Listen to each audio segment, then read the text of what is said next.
Hello दोस्तों, मैं हूं जावेद दानिश और आज का टॉपिक है नॉर्थ एटलांटिक ट्रीटी ऑर्गेनाइजेशन।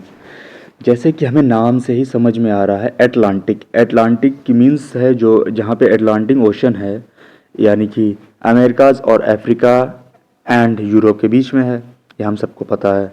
ठीक है, अब उसका उत्तरी हिस्सा यानी कि नॉर्थ एटलांटिक, इसमें आते हैं नॉर्थ अटलांटिक में नॉर्थ अमेरिकन के कंट्री, अमेरिका, कनाडा, उसके बाद यूरोप के कुछ कंट्री आएंगे। तो इस हिस्से को बोलते हैं नॉर्थ एटलांटिक ट्रीटी ऑर्गेनाइजेशन। इन सारे कंट्रीज़ के बीच में एक ट्रीटी साइंड हुई है, उसका नाम है नाटो, जिसे हम नॉर्थ एटलांटिक एलियंस भी बोलते हैं। ठीक है, इसमें टोटल मिला के 30 कंट्रीज़ हैं, नॉर्थ अमेरिकन भी हैं और यूरोपियन भी हैं। इसके बाद ये साइन हुई थी यानी कि फॉर्म हुई थी 4 अप्रैल 1949।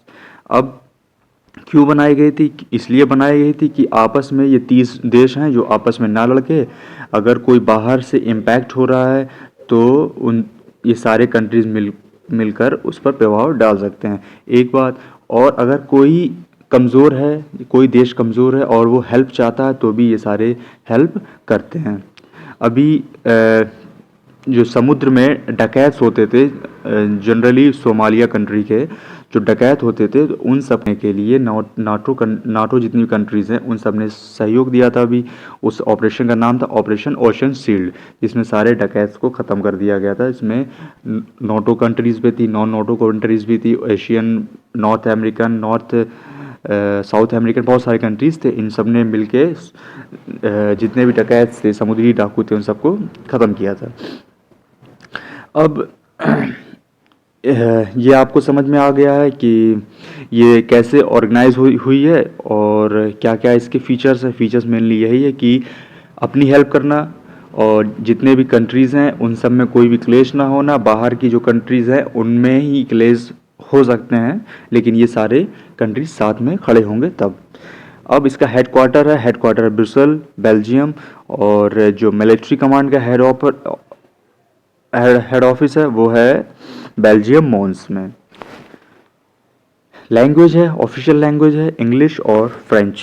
वैसे जनरली इंग्लिश ऐसी लैंग्वेज है जहाँ हर देश की हर जगह आपको ऑफिशियल मिल जाएगी, कुछ एक दो पार्ट छोड़ के।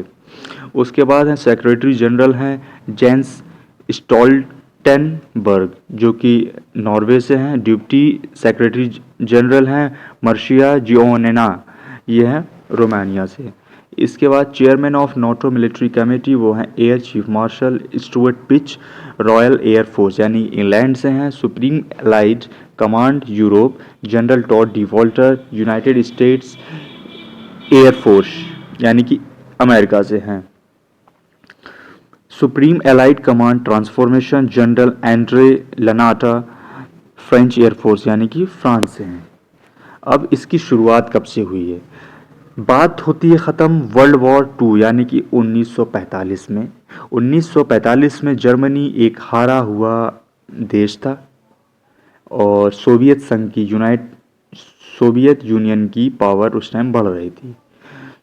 तो ये ट्रीटी साइन हुई है फ्रांस और यूनाइटेड किंगडम में कि एक दूसरे की हेल्प के लिए 4 मार्च 1947 कि हम एक दूसरे की हेल्प करेंगे और दूसरे के खिलाफ लड़ेंगे नहीं, और अगर जर्मनी और सोवियत संघ हम लोगों पे अटैक करते हैं तो हम उन दोनों के खिलाफ एकजुट होके खड़े होंगे।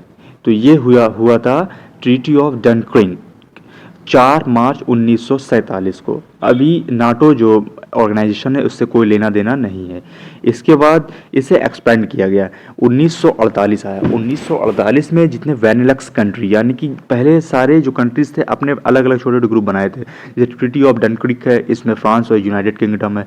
बेनेलक्स बेल्जियम, नीदरलैंड, लग्जमबर्ग, ये सारे थे। अब इन सब दोनों ने, वो दो और बेनेलक्स तीनों कंट्री ने मिलकर बनाया था 5 कंट्रीज़ हो गए, तो इनका समूह का नाम हुआ वेस्टर्न यूनियन। अब नाम हो गया वेस्टर्न यूनियन, जिसे ब्रसेल ट्रीटी ऑर्गेनाइजेशन भी कहते हैं। इसके बाद है नॉर्थ अमेरिका की बात आई। अब नॉर्थ अमेरिका भी इसमें शामिल हो गया, तो इसका नाम बदल के हो गया नॉर्थ एटलांटिक ट्रीटी ऑर्गेनाइजेशन यानी कि नाटो। यानी कि जितने भी वेस्टर्न यूनियन के कंट्रीज़ थे, उसके बाद America, Canada, Portugal, Italy, Norway, Denmark और आइसलैंड, ये सारे कंट्रीज मिलके तब ये साइन हुआ नॉर्थ एटलांटिक ट्रीटी ऑर्गेनाइजेशन। ये हुआ है 4 अप्रैल 1949, यानी कि 45 से लेके 49, 4 साल में बनके ये तैयार हुआ है। अब जो इसकी अलाइड फोर्सेस है, इसको भी एक नाम दिया गया है, इसको नाम दिया गया है supreme headquarters allied powers Europe. ये बना है 1951 में। 1951 में अब इसे जो नाटो बना है उसे तो कंट्रोलर बन गए उनके। अब लेकिन एक सेक्रेटरी जनरल बनाया गया। सेक्रेटरी जनरल का जो पद है वो आया है 1952 में आया। अब उसी साल ग्रीस और तुर्की, ये भी दोनों देश आके इसमें शामिल हुए हैं नाटो कंट्री में। और फर्स्ट टाइम हम लोगों को ये भी देखने मिला है, जो मैरी टाइम एक्सरसाइज भी देखने को मिली है फर्स्ट टाइम, जो कि हाल में अब हर देश लगभग करवाता रहता है। उसके बाद लंदन पेरिस कॉन्फ्रेंस होती है, जर्मनी भी आ जाता है नाटो के साथ, 1955 में ज्वाइन हो जाता है। यानी कि 6 साल बाद 1949 के 6 साल बाद 1955 में शामिल होता है वेस्ट जर्मनी रशिया से ना मिलके आगे नाटो कंट्रीज से मिलता है।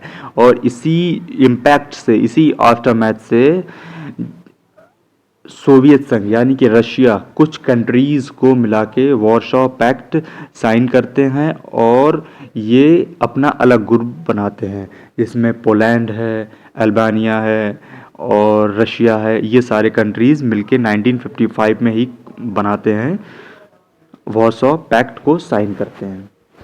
तो ऐसे शुरुआत हुई है नाटो कंट्रीज़ की। 1945 से लेकर 1949 तक हुई है। उसके बाद 5-6 साल तक उसमें जो कंट्रीज़ है उसमें मिलते ही गए आगे। और वॉरशॉ पैक्ट कब साइन हुआ है ये भी हम सबको पता चल गया है।